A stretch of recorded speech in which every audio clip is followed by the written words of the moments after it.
Hi, Powerhouse ladies. Okay, so I have to share something with you that I was listening to this morning.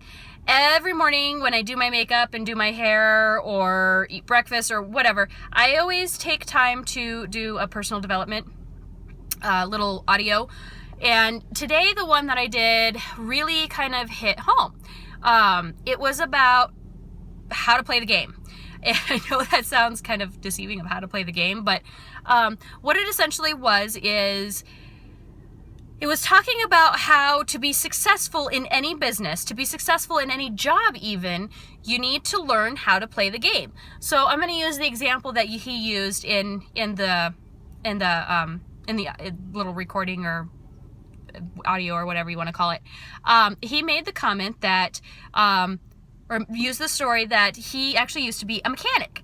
And for those of you that don't know about mechanic stuff, my husband actually used to work in that department, so I kind of know a little bit. When you're a mechanic, you go and you fix cars. But when somebody walks up to the front desk and they talk to the front desk person, they say, okay, I need an oil change, or I need, my tires rotated. You can tell how much I know about cars. I have nothing. I mean, blinker fluid to me would be, oh yeah, blinker fluid. But it's, they look at the book and they say, okay, an oil change is going to be an hour and it's going to cost you $100. They then take that back to the mechanic. If the mechanic gets it done in 30 minutes, the customer's still going to get charged for an hour. They're still going to get charged that $100 for an hour. If it takes them an hour and a half to do the oil, they're still going to get charged for the hour. So the game, as he was saying, of being a mechanic is you want to get the project done faster than what they charge you, so that way you can get more money, because most mechanics actually get paid per job that they do. So as an example, instead of, him doing 2 oils for 2 hours, he would want to do 4 of them. So he would want to get them done in 30-minute increments, because he's going to get paid more. They're still going to get charged the same. He's going to get paid more. Obviously, he wants to do it right, but you know what I'm saying. So he figured out that was the game. So every morning he would wake up and he would go to work and he would play the game. And his game was to race himself and to get as many as he possibly could get in that time period for the day. So if it was an 8-hour day, instead of doing 8 oil changes, he would want to do 16 oil changes so he could get paid. And that was his game. So I got to thinking about this and how this relates to Younique. And I thought, okay, so what's the game in Younique?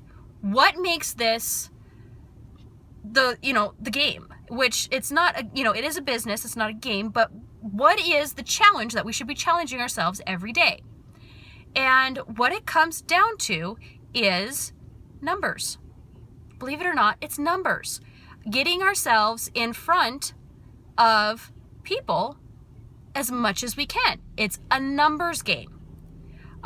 Michelle actually said it the best in one of her videos. If you haven't seen her $1 million seat video, I highly recommend going and watching Michelle's $1 million seat video.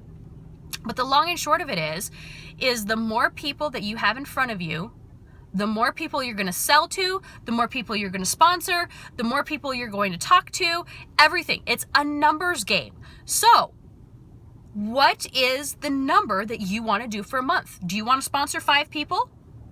Okay, so figure out, if you want to sponsor 5 people, if you use Jim Rohn's 1 out of 10 thing of, you sponsor 1 person out of 10 people, you want to sponsor 5 people for the month, you're going to need to talk to at least 50 people. You're going to want to add at least 50 people to your friends list. If you want to sell $2,000 in sales, and let's use the same 1 out of 10, 1 out of 10 people buy a mascara, how many people are you going to want to talk to? How many people are you going to want to get in front of? That way you can show the product to, or the opportunity to. It's all a numbers game. I think it was Amber Voigt that I heard this from, but she made the comment that she found that her secret special number on Facebook for her friends list was 2,000 people. So how many friends requests do you need to send out per day to get 2,000 people on your friends list? I mean, I send out probably at least 25 a day, and I get maybe about 6 or 7 that add me as a friend. So What do you need to do? How many friend requests do you need to send out? How many messages do you need to send out? How many people do you need to talk to? How many one-on-ones do you have? It's all about a numbers game. So if we think of it more like a game, it's easier. It makes it more manageable. If you learn to play the game, if you learn the rules of the game, then you're going to be successful at the game. So that's my big tip for the day. So I hope it helps you ladies a lot. I love you guys so much. Have a good rest of your day.